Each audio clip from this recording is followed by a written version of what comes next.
ఇప్పుడే country delight యాప్ని download చేసుకోండి. Download the country delight app now.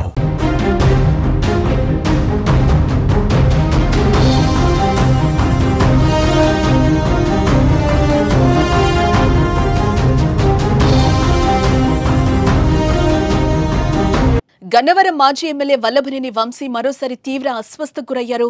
శుక్రవారం అర్ధరాత్రి శ్వాస తీసుకోవడంలో ఇబ్బందులు తలెత్తడంతో హుటాహుటిన కంకిపడు ప్రభుత్వ ఆసుపత్రికి తీసుకెళ్లినట్లుగా సమాచారం అయితే అందుతోంది. వైద్యులు అందుకు అవసరమైన చికిత్సను అందించినట్టుగా కూడా తెలుస్తోంది. ఈ విషయం తెలుసుకున్న వంశీ సతీమణి పంకజశ్రీ, మాజీ మంత్రి పేర్ని నాని వెంటనే కంకిపడు ప్రభుత్వ ఆసుపత్రికి చేరుకున్నారు.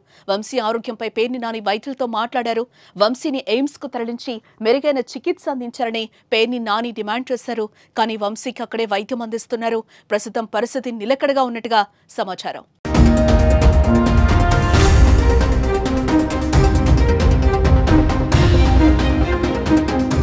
ఇటీవల కూడా వంశీని విజయవాడ ప్రభుత్వ ఆసుపత్రికి తీసుకొచ్చారు పోలీసులు. శ్వాస తీసుకోవడంలో ఇబ్బంది పడుతున్న వంశీని హుటాహుటిన వైద్య పరీక్షల కోసం ఆసుపత్రికి తీసుకొచ్చారు. జైల్లో శ్వాస తీసుకోవడంలో ఇబ్బంది పడుతున్న క్రమంలో ఏ విషయాన్ని న్యాయాధికారికి వంశీ వివరించారు. ఆక్సిజన్ ఎనలైజర్ పెట్టుకోవడం వల్ల ముక్కు వద్ద ఉన్న ఎముకలు నొప్పొస్తున్నాయని చెప్పారు.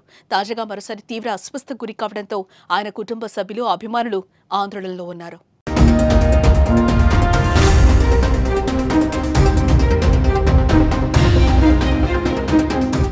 ప్రస్తుతం విజయవాడలోని జిల్లా జైల్లో ఉన్నారు. కృష్ణా జిల్లా బాపులపాడు మండలంలో 2019 ఎన్నికల సమయంలో వివిధ గ్రామాల్లో నకిలీ ఇళ్ల పట్టాలు పంచారని నమోదైన కేసులో తాజాగా హనుమాన్ జంక్షన్ పోలీసులు పీటీ వారెంట్ జారీ చేశారు. ఈ క్రమంలోనే వంశీని 2 రోజుల పోలీస్ కస్టడీకి నూజివీడు కోర్టు అనుమతించింది. దీంతో శుక్రవారం విజయవాడలోని జిల్లా జైలు నుంచి వంశీని తీసుకుని హనుమాన్ జంక్షన్ పోలీసులు కంకిపాడు వచ్చారు. వైద్య పరీక్షలు నిర్వహించి కంకిపాడు స్టేషన్కు తరలించారు. అక్కడ ఈ కేసుకు సంబంధించిన వంశీని విచారించారు.